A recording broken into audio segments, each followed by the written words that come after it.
Ladies and gentlemen, ladies and gentlemen, welcome into Fantasy Football University, FFU. I am FFU. FFU. Welcome to the U. I am Bill DeCousas. I'm here with Mr. Tom Lang in the off season. How you doing, Mr. Lang? I'm doing great. Just drinking my coffee, ready to talk some football and do a mock draft. Absolutely, sir. We are coming to you guys today, which is May 14th, coming to you back with some draft recap as well as another mock draft. Today we'll be covering the AFC East, getting the East out the way before we move on to the other divisions. Um, we got a little bit of news to cover before we jump into the draft recap. Probably the biggest bit of news this past week is it's official. Derek Carr has retired. Yeah. So we've been kind of predicting this. It didn't look good for the last couple of weeks. I think what they were saying was that he had the bad injury over the offseason, and then the kind of surgery that he would have needed to be okay, it would have put him out for the entire 2025 season, and then he'd be having to come back in 2026. Apparently, he said, "No, I'm done. I'm wrecked or whatever," and that's the end of it. Derek Carr retired, and I I've I do got a feeling that, based on the conversation we had a couple weeks ago about Derek Carr maybe having an off-season injury, I think it's just something I honestly, especially after seeing a video of him like with his kids, and I obviously, you're doing your thing, you're not, playing football anymore, but um, you know, especially with the injury that took you out of the sport and you're moving around, throwing around, stuff like that. I mean, I really wonder. I mean, I don't think anything's really going to come out because I think he kind of parted ways the correct way with them. And like, it just, he didn't do it right before the season started. He gave the team the opportunity to really like work with it. And obviously he's cutting himself out of his contract, with it and whatnot. But I got a feeling that something happened off season and we're just never going to find out. I Which know kind of you always go to the conspiracy I'm situation. gonna be. There is a conspiracy with it because honestly, like, he made a lot of money. He's also a very religious guy, so he obviously, he wanted to do the right thing for the team. But also, I think that I don't know. I don't know. I think he also realized that they're not going to go anywhere this year. Maybe that's and uh, I wanted to like before we talk about the impact to the Saints a little bit. I just wanted to give just a second to just like for his legacy. I've always been a Derek Carr fan. Yeah. It John, however many years that it just kind of felt like they whether him or his team, they never just kind of put it all together. There was a period of time where he was an MVP candidate, 1 or 2 years when they were the Oakland Raiders, and then he had a horrifically bad injury, and then things didn't work out after that. Yeah. Just kind of never put it together, and then eventually just kind of became a more of a manager at some point, which kind of sucks. But so he's retired. So let's talk about the impact to the Saints. So I received a text from you, Mr. Tom Lang, the moment that we heard about this, saying this kills Kamara. Yep. I disagree with that. I think this kills basically, all the other Saints players. Unfortunately, including Jawan Johnson, who I thought of as a sleeper tight end. I think Kamara is the only one that gets out of this unscathed. I Do you don't know think it about takes a that. major hit on him? I think it's taking a major hit on the entire team. He's going to have to carry everything, which is a good Yeah, he's thing gonna for have to carry fantasy. everything. But I mean, we've literally been talking about the Cincinnati Bengals this entire time about being on the field all the time and touching the ball all the time. What does that do? Relates to getting injured. So I don't know, man. Like I just really think that I mean, he can't touch the ball 400 times, or can he? Uh, I don't know. But why? But he can. I What mean, but What do you no, make with of? with no Taysom Hill back there too. I mean, it's just That's true. it's going to be an impossible feat to actually to be successful in fantasy football this year. Let me give you two scenarios. Let's say the Saints, because at this point now, I'm gonna forget the kid's name. The kid they drafted in the second round. He's basically gonna be the starter now. Tyler Shuck, I think his name, the Yeah, quarterback. quarterback. So apparently, Well, there's a lot of promise around him. but I there's mean, also a lot of speculation about things that they might be doing or thinking about doing. There's a tanking opportunity for them to get Arch Manning next year, which is not obviously a full-blown nothing's guaranteed. But there's a speculation on, tanking to get Arch Manning, which would correlate to his grandfather playing with the same team, so it'd be like the same name 40 years ago kind of thing. Um, just because the New York Giants had assigned 84,000 quarterbacks, there is a speculation that they may try to pursue and trade for Jameis Winston since Jameis to go back to the Saints. yeah. Which honestly, at this point, I'd be fine with the Giants moving him to them. Like, yes, would I love that like kind of like character on the Giants to really like bring together the team 100%. But I also do like Jameis, and I think that is a decent spot for him to go back to since he has been there. Obviously, it's a new coaching staff, new system, but I mean, Jameis is Jameis. His forte is to throw the ball, not sit on the bench. So What about Captain Kirk ending up in the Saints? I don't think it's a long-term effect. I think they're just trying to basically establish something so they could get something in the draft. If they go with Captain Kirk, I mean, you're talking about 2, 3 more years, and then you're back in the same position you are. I guess. So you think it's more likely that they bring in somebody than they let Tyler Shuck play? I think either they're going to bring somebody in to be decent and play games and be competitive. Because if they're not, I mean, that's going to really hurt the competitive pieces of the puzzle on their team. I mean, you could find Alvin Kamara saying, "Yeah, I ain't playing this year because I got nobody around me. I'm not going to be drilled every single play." And maybe he goes, "Send me to another team," which there are players that do that. I mean, Alvin Kamara, he's been with the team his entire career. I don't think that he's the type of player that wants to move, but if a team is blatantly tanking, um, I think he wants to win. So I think that there's kind of a gray line, gray area with it, and I think that they're going to try to make a push to get somebody that's not like super super super super relevant for a long term. I think they're going to try to find somebody that's going to just cover this year. Okay. It'll be interesting to see how they what they do. I Yeah. can say that, our opinions about the Saints in general, including Alvin Kamara, a lot of it is going to depend on what they do at quarterback this offseason. At the moment, if they do stick with Tyler Shuck or they try to see if they're just going to tank everything, uh, again, notwithstanding whatever your opinions about Kamara are, which will be interesting, but every other Saints player is basically off my board at this point. So, I Yeah, mean, I was very as we did our mock draft last week after the show. I was high on Kamara. I thought it was a great yep. value picking him where I was getting him. I mean, will I still take him in that position? Probably as a hopeful opportunity to explode, but I just don't see it happening if they don't do anything at the quarterback position. I'll tell you what, if it is end up being Tyler Shuck, I could see Kamara being an awesome player for the first couple weeks of the season and then trade him away. Because to your point, like how long is that going to last, right? Like you get a good couple weeks out of it, trade him away for a haul because he's going to have a trillion touches, right? You know what's going to happen? Mark Ingram's going to come out of retirement. Oh, He's stop. going to be the running back again with Alvin Kamara. Let's move on to some more interesting news. So, Jonathan Brooks has been declared on the PUP for 2025. All right, so now they got 4 running backs.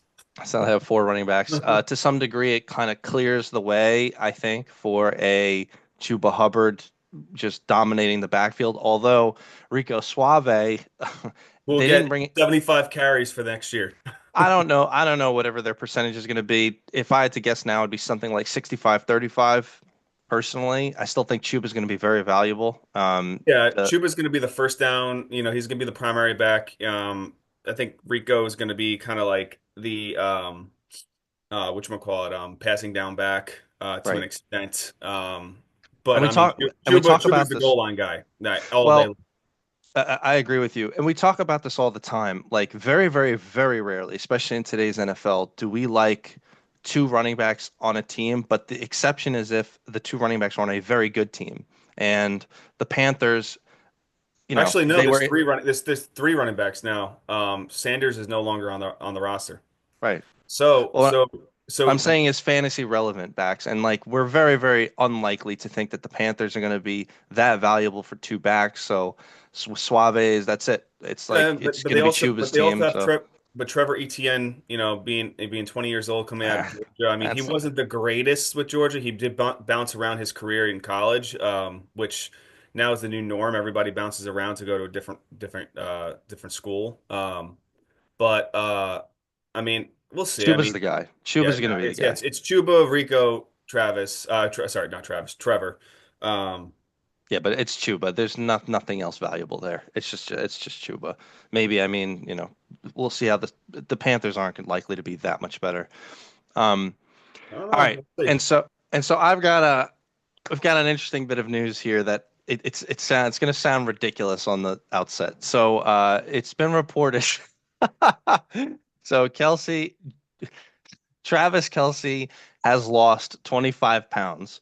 Woo! Uh, yeah, has lost 25 pounds this offseason. Now, again, this is not Tommy and me are not doing, hey, Entertainment Weekly show here. We're doing a fantasy show. How could this possibly be relevant? Well, one of the things is last year we watched a completely overweight, beer-bellied, dissipated Travis Kelsey fumbling around the field and essentially looking like crap. Well, And we made the maybe. wait, go ahead. Maybe he is because he's wants to get into being an actor and maybe a movie star. Maybe he's filming a role where he had to lose 25 pounds to actually be in athletic shape to. He's a method actor now. Yeah, He's Robert De Niro. now what he's doing is he's playing a football role for a movie, and he had to run sprints in the movie to make it look like he was athletic. So maybe he's just doing the Hollywood is making him train. Maybe he's the new Thor. Who Maybe. knows?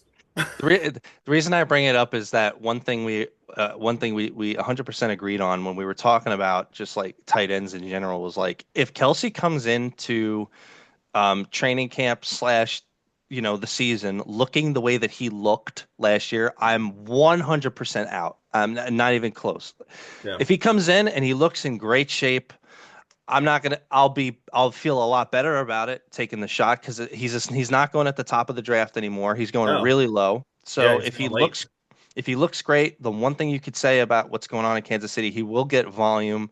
He's still Travis Kelsey, the Mahomes thing, all et cetera, et cetera.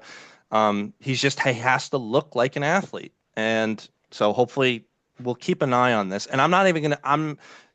I know you and I agree with this. I'm not going to take Travis Kelsey at his word or whatever he's saying about his work season off. I'm not about to look up Instagram or anything like that. We're going to see how he looks in training camp, etc., and we'll know in 2 seconds if he's ready to roll or Well, not. he So probably hasn't really.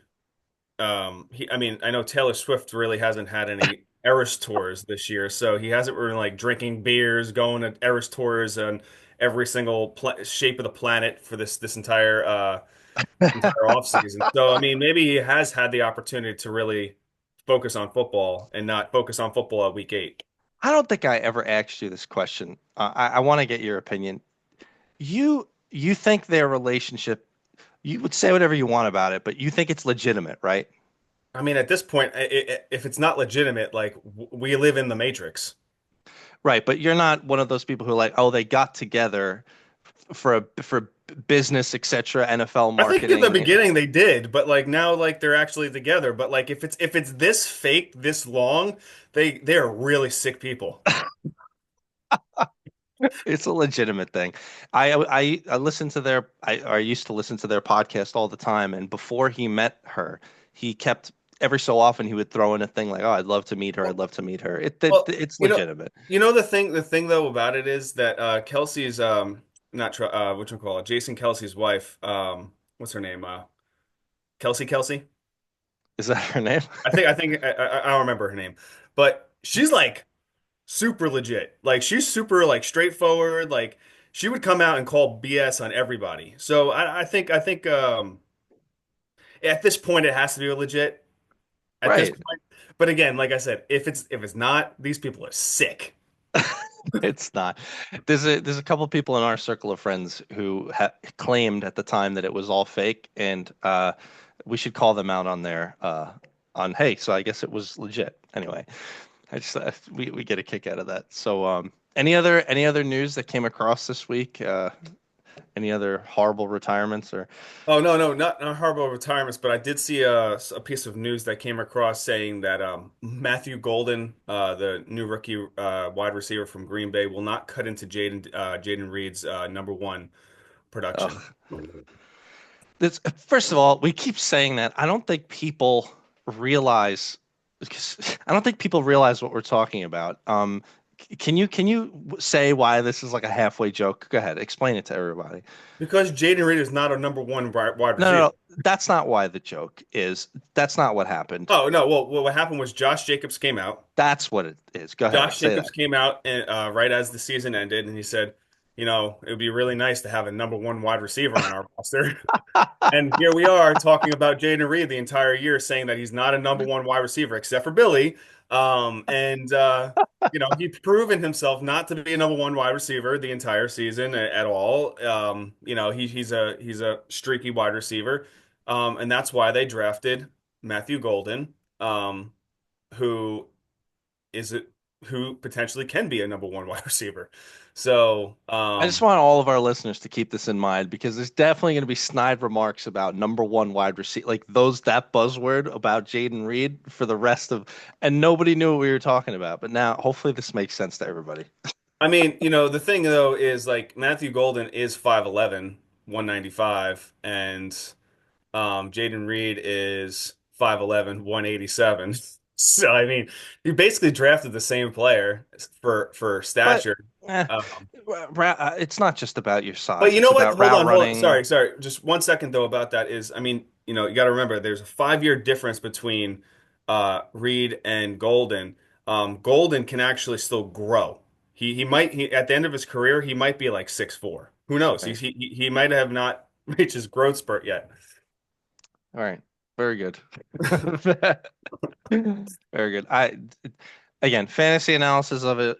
We feel the same way though. Green Bay essentially is like they just so many mouths to feed. It's going to be real difficult predicting like I mean, Green Bay's team right should now, now be called the All 20s team. Their entire roster, their entire skill team basically. is basically in their low to mid 20s.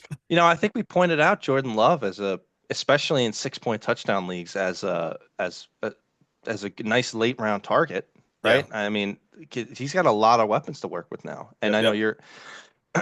So we'll see how that goes. So ready to jump into the AFC East here. Let's do it. All right, so the AFC East, an interesting draft for a lot of these teams. You'll be hearing about me and my New York Jets a little bit later. We'll go. Obviously, we always go in order of how they finished last year. So no surprises here. Let's talk about the Buffalo Bills. So Buffalo basically spent the entire time going defense. That's what they did. Now, when a team does that, every time that happens, essentially what that calls out to us is that the team is happy with how their offense went. More of the same. It's going to be good for predictability. It's going to be good for the players that exist there. Um, and that's basically how we see it. Now, I do want to make one point about James Cook. So I don't know nowadays if it's like called a holdout or a hold in or whatever the hell, whatever they do. But It's a hold let's in. it's a hold in. Let's assume James Cook is back on the Bills. I'm sure he's going to be great. He's always a great criminally underrated, but a horrendous amount of his fantasy production came from touchdowns last year. There's Yeah. no way he gets another 20 touchdowns. Like I'm not saying that I'm completely out I on mean him, it, but but I will say his if the system's not broken, don't there's no reason to fix it. So I mean they were putting that's up true. points. So I mean there's no reason to change anything. The only thing that they changed, obviously, was they got rid of Amari Cooper, who was nobody.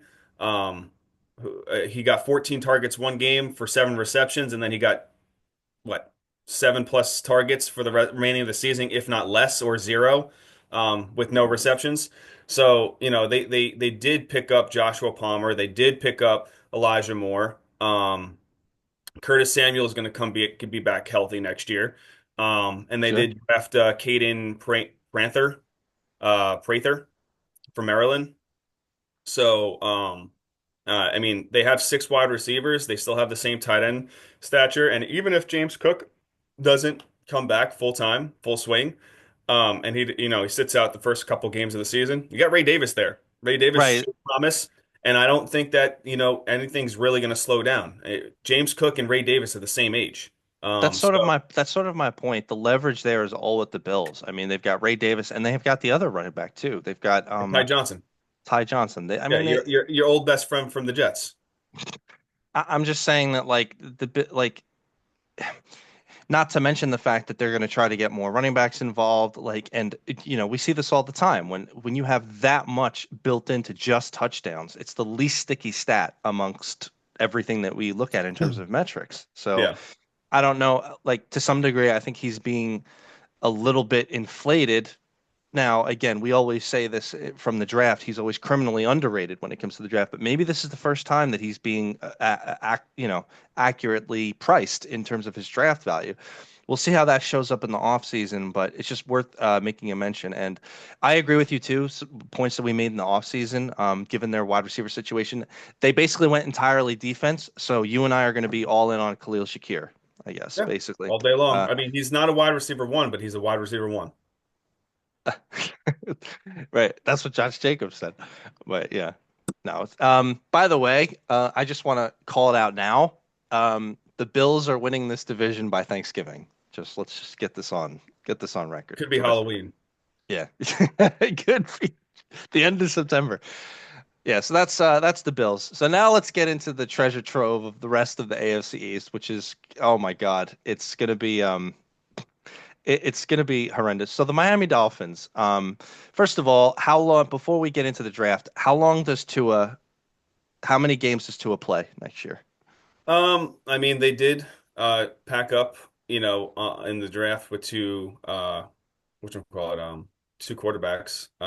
So I mean, I do think that they're prepping for him potentially not to play a full season. But I mean, they got a I seventh hope, rounder. I honestly hope for his sake that he does play a full season, so you could see exactly, the same kind of speed on the outside with Hill and Waddle. Obviously they signed NWI, our favorite player from last year, the most streaky wide receiver who scored a lot of touchdowns back to back to back to back to back. If you put a lot of money on him, you made a lot of money week in, week out. But I do think that I really hope he does play because I like Tua as a player when he's healthy. Um, he's not like he's not like a cocky quarterback that like you find these days. He goes out there, he wants to play. I don't foresee him as a cocky quarterback. Give But me an example of a cocky quarterback in your mind. uh, like One that's actually playing, not Joe one that was. Burrow. Okay, so Yeah, like we're a on the Joe Burrow. I same. mean, we're on the same page with all that stuff. I mean, a guy that goes out and buys a Batman car, the Yeah. Batman tank and drives that around town. It's interesting, but it's also, I believe, that he's just flaunty. So, All right. um, Well, the Tua thing, I mean, him staying healthy has nothing to do with our liking or disliking of him. no, It is I what it think I is, think it just it adds something to the I mean, to they went. want I of. mean, We're talking about fantasy football though, right? So like, well, what I'm saying the is relevance, right, but what of drafting a player and making his team better around him, he needs to stay healthy. right, yeah, to that point, like Miami, like put it this way, from a draft recap analysis and how it hits fantasy, they went D line first round. They went offensive line. He's actually good. Jonah. I'm not going to be able to pronounce his name. Jonah Savainera from Arizona. That's as close as I'm going to be able to pronounce that. He was actually a good. He's a good player too. So they went defense, O line, and then defense, defense, defense. So like this is another one that Miami's saying, okay, we'd like to run it back. We'd like to keep things going, but Yeah, but they also late it's so round. paper thin with Yeah, Tua. they also late round drafted quarterback. So I mean, Eh, you got Mr. NCAA 2025 on your eh. cover man on your roster. I, I Coordinate viewers. I suppose. I don't know. I don't know if they're going to let him play or if Tua goes down and they have to bring somebody else in. No, Um, I think he would play though. I think the only reason, I mean, they drafted him as potentially down the road kind of prospect to take over the helm if if Tua can't play anymore. There's no reason for them not to have drafted him to not play, In the unless they're going seventh to trade round. him. I don't know. I mean, but again, seventh round. Yeah, Yeah, I know he was. Who know who else was a seventh round pick? Brock Purdy. Who else? Your boy. Yeah, my boy, apparently. But you know what I mean? Like there's no like they would have used that roster spot somewhere else. They found value in the position. He's the backup to Yeah. Tua now. So I mean, sorry, they didn't draft Zach Wilson. They just they put Zach Wilson on their roster. They felt sorry for him. Uh, But what? But but like, what do you make of this? Let's give them the benefit of the doubt. Let's say Tua plays at least initially. Okay. I know you've got Tyreek way higher than I do, way, way, way, way higher. I, do you think they're going to be able to sustain the type of passing offense that they have the last 2 years doing the same thing, or do you think they go back to, you know, the let's protect Tua at all costs, what they did at the end of last year? I think they're going to stick with that, the I Johnu mean, Smith you situation, can't you can't play like that because if you play scared, that you're not going to go anywhere. So I mean, I think if he's out there, they're going to have to play the system that they were playing for the past couple of years. They can't play the system that they were playing at towards the end of the year. Obviously, you got a really good tight end right there with Jonnu Smith, who's back on the rise. But I just don't believe that he's going to see the same numbers that he had last year because everything was going to him because nothing else was clicking outside of obviously Devon Achane being healthy and moving the ball on the ground. Um, yeah, I just don't see it happening that way. I think I think they're gonna have to give more quarterback play to Tua to make some decisions. And again, if it doesn't work out because he re-aggravates something, then the system changes with Quinn Ewers. Well, definitely. It would matter if it went to Brent Huntley. I mean, it was the same deal. It's just not Tua. But even again, even with Tua, they were operating not in a, bombs away fashion at the end of last year. So Well, we'll see. I don't know. I, I mean, yeah, we'll see indeed. But I still have a varying, just a really real disparity with you over Tyreek Hill. I just Like I said, don't see it. I know if you think he's going to get traded, but like if for some reason Tua gets hurt again, and things are not clicking with Quinn Ewers, um, there's going to be some trades. yeah, You there will can't be. you can't Maybe. bank on, but you can't bank on that. So, I'm looking at this season, the way that they went with the draft to bolster their defense, they are full throttle with Tua, and Tua is going coming back, and he should be Tua from 2 years ago. I think it's such a stretch to say that. I don't know. It's a bit of a prediction to go there, man. I mean, we'll see. Well, if they put it this way, We're living in the fantasy world. We're living in the fantasy world. if their draft is any indication, then the Dolphins seem to think that. So I guess we'll follow with their actions. All right, let's jump into the New York Jets here. So I was I was ecstatic with what they did, and there's other Jets fans who I know that were not. Every Jet fan that I know is was saying that they should have grabbed one of the two tight ends, one of the two main tight ends, Colson Loveland and the other guy, Tyler Warren. I forget, right? Those Yeah. are the two big ones. They did not. Um, they didn't trade back to do anything. No, no, no. At number one, pick seven, they grabbed the awesome tackle Armand Membu out of Missouri. I was so happy. That's what they needed. If the Jets just go O line and D line all day long, I would have been happy. Then they come back in round two and they grab Mason Taylor, the third ranked tight end out of the draft from LSU. Um, I think Taylor's good. I don't think he's as good as the other two guys, but they did need a more athletic tight end. He's one of No, them. it was a value pick at that position. Yes. And then basically they just go kind of like filling in slots. They grab the cornerback out of Florida State, then they grab the backup wide receiver. Nothing too much to say there. The Jets are already pretty decent at wide receiver. Well, I guess Garrett Wilson is everything at this point. And then just a bunch of defense after that. So, I No, mean, they also got Donovan Edwards as well too, from out of Michigan. Donovan Edwards. Yep. He might have not been drafted. I don't think he was drafted, No, but that was after the fact. You're right. yeah. Yeah, but Um, Donovan Edwards, I mean, coming out of Michigan, I mean, he was a baller at Michigan. So I- I mean that there's a lot of people in that backfield now. But obviously yes. It's Brees's job to lose. Yeah, and I thought for a while that Braylon Edwards, Braylon Braylon, Allen. Braylon Allen was going to really cut into that, but it basically is like when Brees is playing, he's the guy, and Well, that was last Allen's year. not threatening that. That Right. was last year. You're coming from a defensive minded coach from that was on the Lions, who was in a system where he had two running backs, and he realized having two running backs was healthy. I mean, now you have, I mean, I won't say you have four running backs, but let's just say three and a half running backs potentially I to got to it.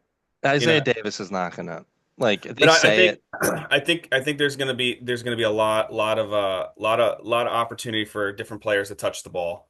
And I don't know. I think honestly, it could be a 60 to 70% share for Brees Hall, and then it goes the rest to keep him healthy. If he fumbles the ball, it could be a Bill Belichick era.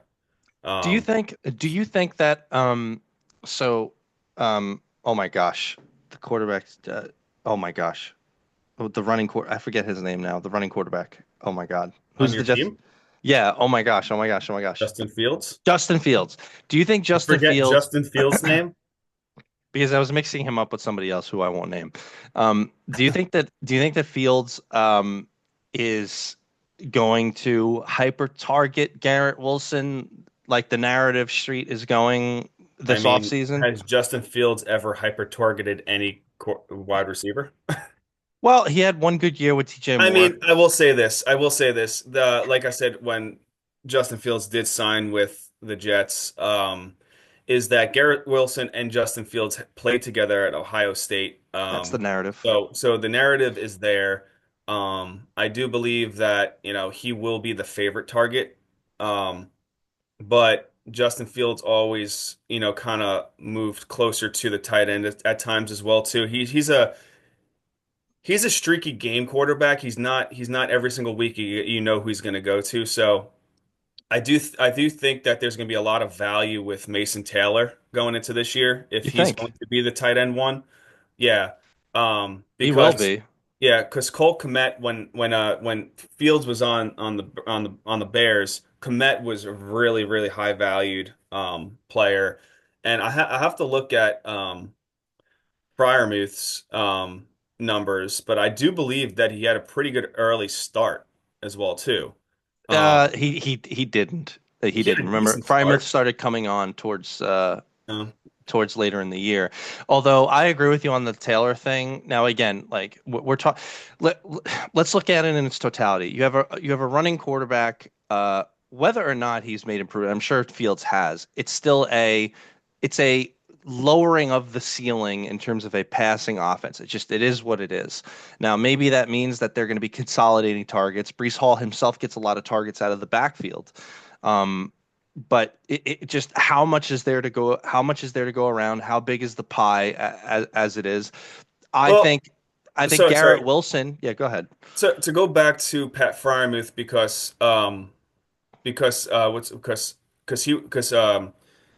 our boy over there Justin Fields started for 4 games, right? The first four. I think it was six.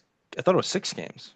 I'll have to look back at that as well too. But let's just say the first 4 games, he got 4 targets, 5 targets, 7 targets. He went 4 for 4, 4 for 4, 5 for 4, 7 for 5. Now the yardage wasn't there, is because Fields wasn't throwing down the field, right? Right. But the targets for a tight end, getting 4 targets, that's value. Now, if you have again, like Pat Fryermuth reminds me of a Ben Roethlisberger of a quarterback. He's a big guy. He's not, super agile. but he makes he moves the chains, right?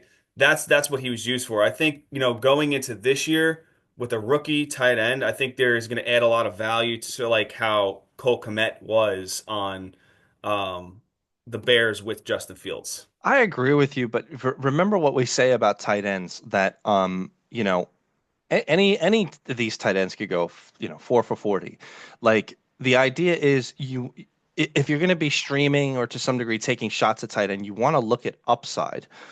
Because if you're not getting upside, what you're looking for is volume, and there's only a couple tight ends in the league that are getting the kind of volume that you would want to look at. I can't see Mason Taylor, even if he takes off, commanding a volume where I'm going to predict that from draft season. I mean, if magically that happens during the season, I guess you and I will readjust. But Yeah. I understand the comp that you're making. Garrett Wilson's the pass catcher there. The other wide receivers pale in comparison to him. Um, it's just a question of can Justin Fields sustain that level of passing production to him? And again, like I've lamented over the offseason, like I like Aaron Glenn. I love the New York connection that he has, the fact that he was a player. I love him as a player. I like him. He's a great guy. I've lamented in this offseason about the fact he is a defensive minded head coach.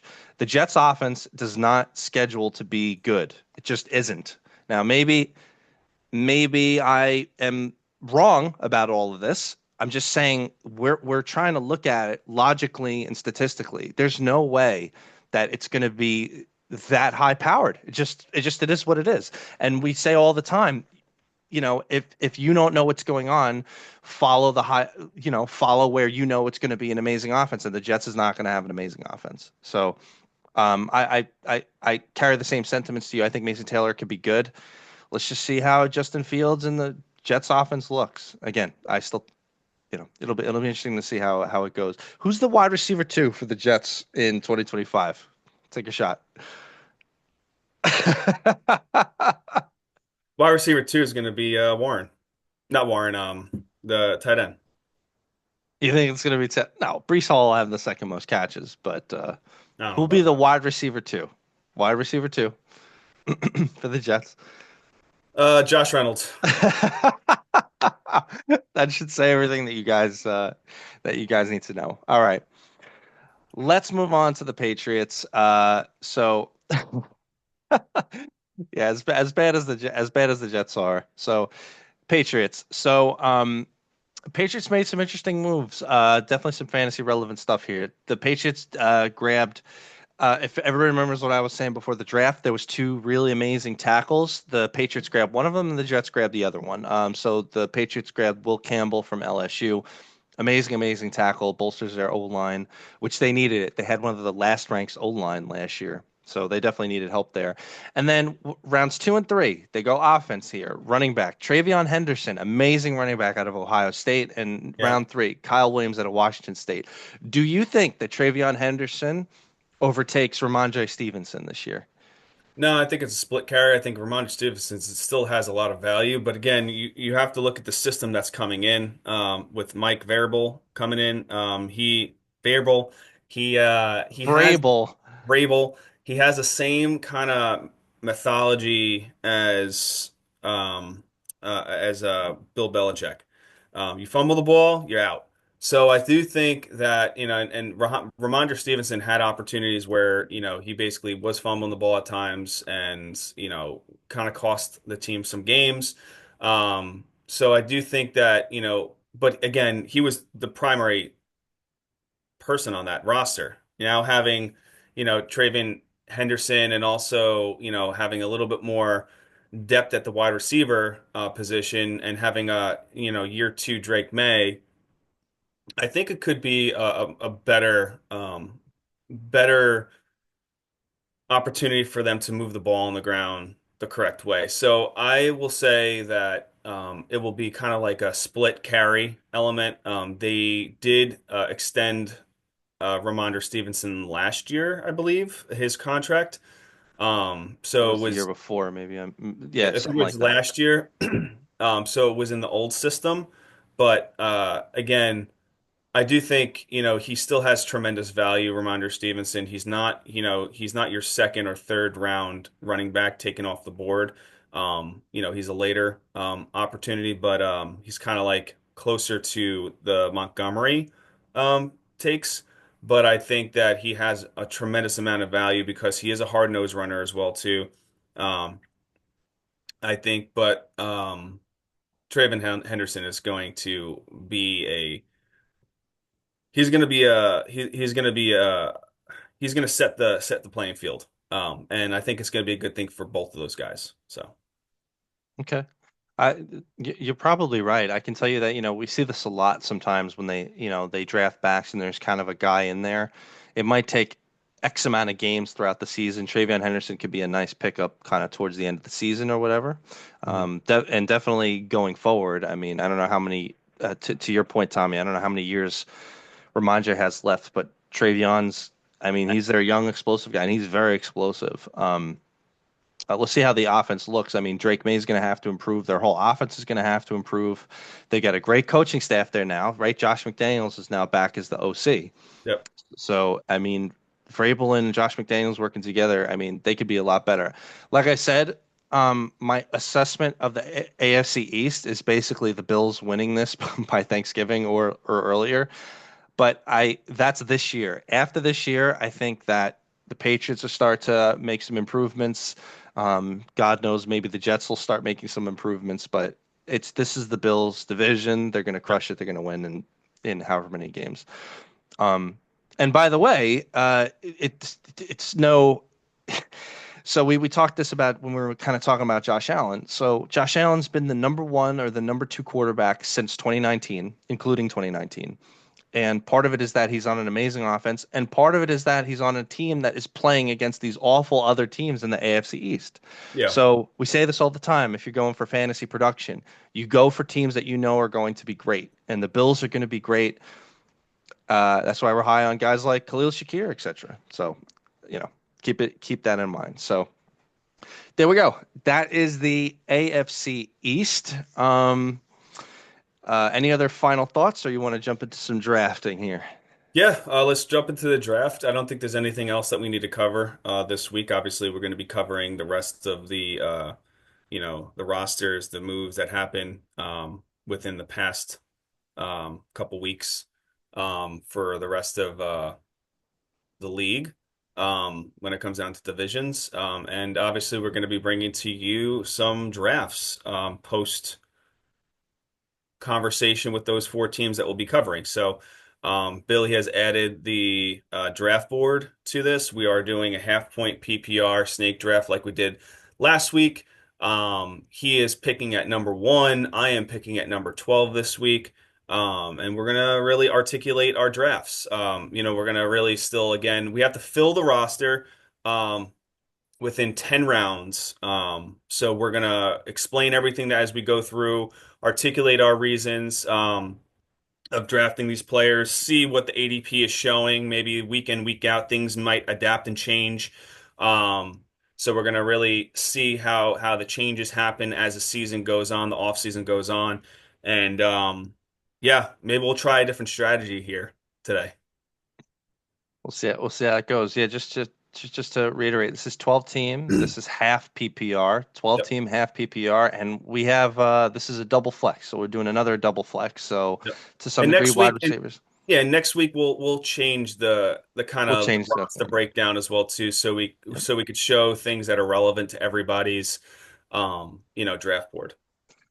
All right. So with the first pick in the draft, so and that is relevant to exactly what Tommy just said. So because this is a double flex, it's not even a question. I'm going to be taking Jamar Chase here. But and anybody who knows me, if this was a single flex, there's no way under any circumstances I'm taking a wide receiver with the 101. That's just me personally. Especially not given the situation. I would have been taking a running back. But we're in a double flex. Wide receivers are more important than they would otherwise be. I'm taking Jamar Chase with the 101. Oh, I should start the draft because then it'll work. Yeah, that would help. Yeah. Yay. All right, so I'll be taking Jamar. And by the way, all the all the stuff that we've been talking about, the Bengals and Jamar Chase, we do think they're going to have to put up 100 points. So Jamar Chase is in a class of his own at wide receiver. So after Jamar Chase, Barkley, St. Brown, Lamb, Jefferson, Nakua, Robinson, Gibbs, Collins, Achan, and London are off the board. Tommy is now at the turn here. All right. So, as we all know, I value some of these players drastically higher than some of them. I do believe that there's some value here, but there are two names that actually scream to me, take me, take me, take me now. And the first one at the 112 that I believe is a great value to have is my boy Malik Neighbors. So I will be taking him right there. I think he's going to be hyper targeted. I think he's going to have a tremendous year this year. I value him obviously over Brian Thomas, AJ Brown. Bauer's value is, I don't know if I could take him there. And since I'm playing at the 12 position, there's not another wide receiver that I believe really is a valued play at that point right there. The only kind of push that I'd probably make right now is for running back, and the one that really stands out again says take me now is Derrick Henry on how he finished the year. I don't think there's going to be much regression. So I start my draft with Malik Neighbors and Derrick Henry. After that goes AJ Brown, JSN, Tyreek Hill, Brian Oh, Thomas, Brock Bowers, Josh Allen, Bucky Irving. Then you got Trey McBride, T. Higgins, and then La Didi McConkey goes right before Billy was trying to take him. annoyingly, I was hoping Lad would fall, but he did not fall. He did not fall. Sad, sad, sad. All right. So, I am in an interesting position now. So I I'm not so crazy about the options here. Most of the guys that I would have wanted to take kind of dropped off the face of the planet. Um, let me just quickly mention. I don't have a problem with Josh Jacobs here. It's just that it, they it's just it's an endless amount of volume, and there's going to be a limit to how much he could take. So maybe at some point throughout the season, I look to try to pick up who his backup is, who's supposed to be Malcolm Lloyd or Floyd. I'm forgetting his Malcolm Lloyd or Malcolm Marshawn Lloyd. I'm Yeah, forgetting his Marshawn name. Lloyd. Marshawn Lloyd. He didn't turn out so much last year, but he dealt with injuries. So it's worth keeping in mind. More than like, actually, just kind of looking at this. The reason I bring that up is that Christian McCaffrey has made it all the way back here, which to me would be an automatic pick at this position. However, if you're running Christian McCaffrey as your running back one, it's very, very, very risky. You're kind of playing with fire at the situation, and we've said all the time with Christian McCaffrey, this is one of these players that you cannot leave the draft without his handcuff. So you know what? For the sake of our viewers and everything else, I'm gonna go with McCaffrey just to show like when I would try to get his handcuff, who in this case is Garendo. So I'm actually gonna go both. I'm going to go both. I'm going to go Jacobs and McCaffrey. That way, I'm protected against any of McCaffrey's situation, and I have Jacobs. So I'll go Jacobs and I'll go McCaffrey. I almost accidentally moved my cursor I here, saw so that. and I'll go McCaffrey. Wow. That's actually, I mean, honestly, if that hits, that's just that wins you your league right there. Maybe, There's a maybe. possibility. I mean, it's insane. It But just yeah. yeah, yeah. And again, like this will be an interesting because I'm gonna have to get my handcuff at some point. So Lamar Jackson went after that. So now the top two quarterbacks are off the board, and eventually Daniels too. So Lamar Jackson, McLaurin, Taylor, Wilson, Chase Brown, Evans, Jaden Daniels, Marvin Harrison, DJ Moore, Brees Hall, and now Tommy's on the clock. So it should be pointed out that the top tier one quarterbacks are off the board, and the tier one tight ends are off the board. Tommy's back at the turn. Yeah. You were So hoping Brees Hall would have made that there? no, no. As I talked about Brees Hall, earlier today, I'm not really on his radar this year. I believe unless things change, I guess we'll have to see the rest of the offseason, see how the roster adapts. If they're not going to be that explosive, then I don't know why I would want to put my put everything in one pot with him at this three slot right here. But obviously having a good base right now with Malik Neighbors and Derrick Henry. I am looking to potentially change my strategy from last week a little bit slightly.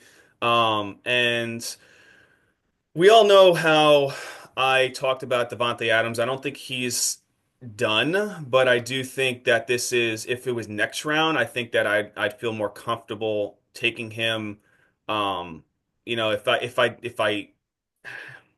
if these other two players weren't sitting there as well too, actually these three players were sitting there right now, I'd feel a little bit more entitled to taking him. But right now, I am going to take Ashton Genty. We all know how I feel about him as a running back Yep. going into this year. I think it's a great value pick. And then I think there's two more value picks at the running back position that I would take. When it comes down to wide receivers. I don't know if I want to reach on on a couple of these guys, and I just don't know if I don't value the Kansas City wide receiver right now as Rashid Rice. Rashid Rice, I don't know if I can value him as much because of the potential suspension coming. Also with Zay Flowers, he's not. Again, he would be my wide receiver too. But I do think that there's a great value in running back right now between Kyron Williams and James Cook that could really bolster my roster. And I'm going to go with consistency, and I'm going to go with Kyron Williams. Okay. So you loaded So up on after, some running backs there. yep. So then after that, basically Hawkinson goes, Walker goes, Adams goes. Metcalf goes, Cook goes, Waddle goes, Mixon, Hurts, Flowers, and Rice. And now Billy's on Yeah. the clock. So similar to the draft last time, I'm high on Cortland Sutton, and I'm in need of a wide receiver here. So this pick for me is pretty automatic before I move on to my next pick on the turn. Um, so now I got two running backs, two wide receivers. Just kind of looking at the landscape here, we've still got Kamara still on the board. Now we've talked about him a lot today. He'll definitely be in consideration. We definitely have some interesting running backs here: Kamara, Hubbard, Connor. And then we start to get a bit of a drop off. So we got the Hampton situation, Hampton, and Harris. That's the LA situation. Pacheco, Tracy. So running backs do take a drop off here. Wide receivers, obviously, there's still a lot to go around. They're going to come back. Tight ends, still on my tier two in a class of his own. Tight end is still available. George Kittle, although I'd be getting a bit of a stretch here. So, and I grabbed him last time, so I think I'm going to leave him by the wayside. Quarterbacks, I'm not. I could go for the stack. You should go for the stack. But I have a. I You could go should go Joe for the Burrow, stack. but I think it's a bit of an investment. I got other things that I need. I'm going to go with. I am going to stick to what I think. I think Kamara is going to be the whole offense. I'm going to go with Kamara here. I think it's too valuable. I'm going to go Kamara. I thought you were going to go with the New York Jets defense. I don't want to lose. All right, following Kamara, Montgomery is off the board now. Olave, Jameson Williams, Chuba's off the board. James Conner. Then Joe Burrow went and Kittle, which probably annoyed Tommy. Then Chris Godwin, which definitely annoyed Tommy. Devontae Smith, and he needs a wide receiver. Devontae Smith and Omaro Hampton went after him. Tommy's on the clock. Tommy has one wide receiver and three running backs. Yeah, and Billy, your roster kind of looks like if you drafted this roster and back in 2021, 2020. You won your league right from the beginning. Like, oh, you don't have to draft any other positions. Like, you could just like leave the draft and be like, all right, auto draft done. Um, so I got Malik Neighbors, Henry, Genty, Williams. I got two picks back to back. Um, there are some value picks here. So I could take some make some crazy moves here if I decide to. Um, there are some wide receivers that I do need to fill my roster. Um, but right now, I am going to change my strategy slightly. I am going to, I never, By the way, before you make your pick, I just want to point out Team Nine is crushing it with wide receivers, oh yeah, Team Nine is and crushing Team the wide Three. receivers. I honestly thought that Chris Godwin would have like fell to me a little bit because nobody needs five wide receivers to start the draft, but Team Nine needs five wide receivers to start the draft. Um, and same thing with Team Three, you know. Anyway, I am going to change my strategy slightly, and I'm not really an early quarterback guy, but there's one guy that that you've been talking about. You think he's going to crush life this year, and I'm going to take Patrick Mahomes in the fifth round as five. Well, that's not necessarily what I think. I think his performance is not going to be indicative of fantasy. Johnny's the one who thinks that he's going to go on a psychotic revenge tour, but we're going to end up talking more about Kansas City this offseason. It's not a knock on him. It's just that the way that their offense is. Anyway, I mean, we'll spend more time talking about him. That's a It's fine. complicated scenario. It's complicated. Um, and with my 6-1 pick, I have to pretty much go wide receiver if I want to go wide receiver here, or if I feel like I need to go wide receiver. Um, I probably do need to go wide receiver based on how my draft has been going. And I'm not really too fond with some of these wide receivers that are there. Later round guys, yes, 100%. But right now, the only one that really kind of I would take um, a shot on as my wide receiver two would be between George Pickens. It's crazy to say that. George Pickens, and I feel a little bit more comfortable with Khalil Shakir. I do think I could wait on Sure. Khalil Shakir a little bit, but if I I don't know go, if he's making it all the way back I to don't you think so either. So I'm going to because be I'll taking get him. Shakir with my wide receiver too. Okay. Um, Scary start with wide receiver, but we don't play fantasy football to be scared. Next goes Mayfield goes next. So quarterback goes. You got Worthy, you got Addison, you got Pickens, you got Pacheco, Tracy. You got Judy going at the team five. Actually, it's crazy. Team nine took six wide receivers. Um, Team four took Pollard. You got Mark Andrews going, and then you got Najee Harris, and then Billy's on the clock. Yeah, and like I'm annoyed. I was hoping that Worthy would fall. He did not. I'm actually rising on Worthy. I think that Worthy is going to emerge. I think that he is gonna be the guy. I saw too much from him in the playoffs to think that it's gonna end up being not that it's not going to be good. I really do think I would keep rising and rising on him, especially at his current ADP. I definitely need a wide receiver here. To me, this is easy. I'm high on Jacoby Myers. Given the other options here, I won't even think about it. I'll take Jacoby Myers. I think the volume is going to be there, Geno, etc. So we're going to go Jacoby Myers. And so now I've got an interesting scenario. I've got three wide receivers, three running backs, right in a flexible position where I want to be. I'm not going to go. I think that the tiers of tight ends have kind of dropped a bit, so I have no problem waiting and punting that position. Quarterbacks, again, I'm perfectly okay waiting a bit on this. There's no need to go crazy for that right now.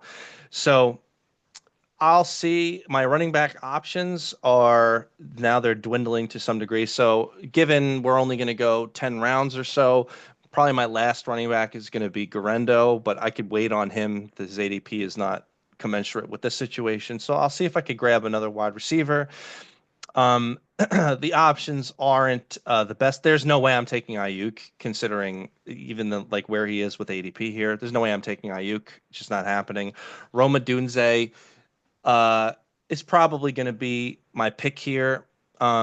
My issue with Calvin Ridley is the fact that they're going to have the rookie quarterback. We don't know what that's going to be. Roma Dunze, it's worth taking the upshot on to see if Caleb Williams really has, made a leap here with Ben Johnson. So I'm going to go with Roma Dunze here. Following Adunze, Laporta's off the board, Herbert's off the board. I think Herbert's a little bit undervalued actually at the moment. Ayuk, Jones, Jaden Reed, who's not a number one wide receiver, went. Brian Robinson went. Always criminally underrated. Jalen Warren, who's the lead back, quote unquote, in Pittsburgh. Then Jonnu Smith, Jared Goff, and then Calvin Ridley. Tommy's on the board It's right now. interesting, actually. Right when you took Romaduze, a poop signal next to Romaduze's picture popped up. So Right. yeah, a I poop. wonder how that got there. I don't know. It's a poop. Um. So all right, I got. Um. I'm doing it. We talked about him today. Travis Kelce. I'm going with the stack.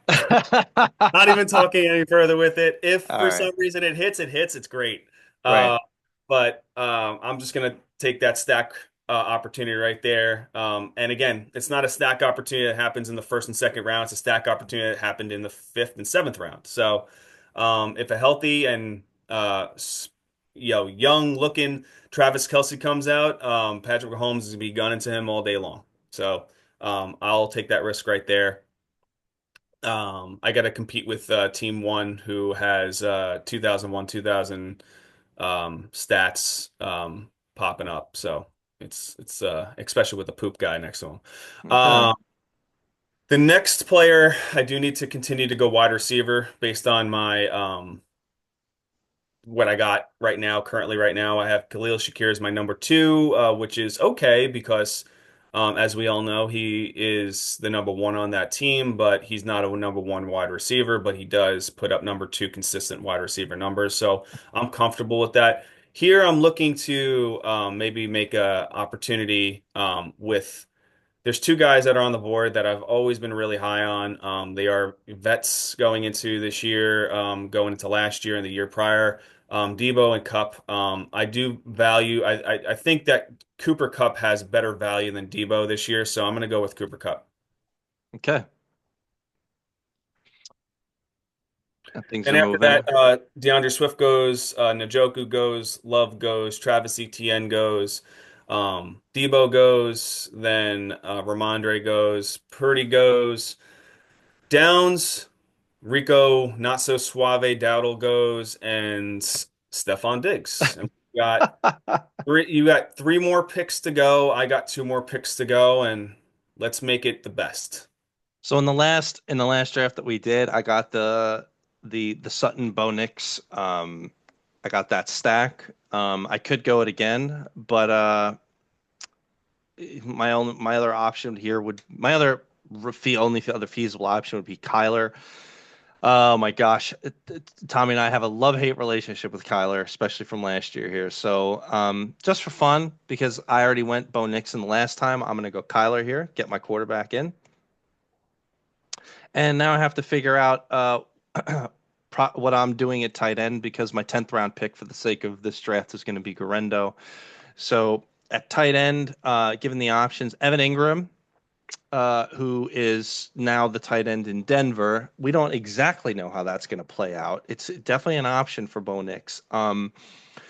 But at this point, given what the options are here, I'm going to take a shot on Dalton Kincaid. Doesn't work out, doesn't work out. I could always switch out tight ends. But Dalton, he's likely to. He's on a great offense. If nothing else, you're taking a bet on the Bills, which is not bad. So after Kincaid, Spears is off the board. Javonte Williams, quote unquote, starting running back for the Dallas Cowboys. Then Yeah, I thought he would fall a little bit. Evan Ingram off the board. Caleb Williams is off the board. Bo Nix finally. Pittman's off. CJ Stroud is off. J.K. Dobbins. Jake Ferguson, Rashad White, and now Tommy's on the board for his final two picks. All right, so actually, yeah, my final two picks. So basically, as we all know, I'm fairly high on Ricky Pearsall this year, so he's going to be my number four wide receiver taken. So he's going to my roster, and then I have a decision to make. Obviously, this would be a 15 round draft, and so, but I'm going to take value here. I think, as we discussed earlier today, there is a player that is sitting right there as a running back, and it's going to bolster my running back room as my number four running back. And I think that a young rookie running back in Travion Henderson is going to be a great opportunity to have on my roster for bye weeks and potentially to fill a flex two position. So I'm going to go with Henderson as my number 10. After that, Drake May, his quarterback goes. Then he got Ugh, McMillions goes, which he's not going to be doing much this year, I don't believe. oh, stop it. Then you got Tank Bigsby, you got Mooney, you got Prescott, Kraft, you got Keenan Allen that goes, who's not on a team. You got Charbonnet goes, Cooper goes, who's not on a team, and then Trevor Lawrence, and then Billy has his final pick. My final pick, I've already called it out. It's going to be Garendo. And I just want to point out there's other people here that would be good at this point in the draft in terms of running back. Ford is going to be great in terms of just being a volume king at this point. Some wide receiver options now I'm not as high on. Now you're just taking shots on guys. Um, so just worth keeping in mind. But I'm going Garendo. Like we said, if you're taking Christian McCaffrey at any point in your draft, you leave that draft with Isaac Garendo and you leave him on your bench. It doesn't go anywhere. Are you sure you don't want to take? Are you sure you don't want to take Quentin Johnson? I don't want to take him. Quentin Ketchin Johnson. All right, I'm going to take Isaac Garendo here. And so there we go. That's our quick little mock draft for today.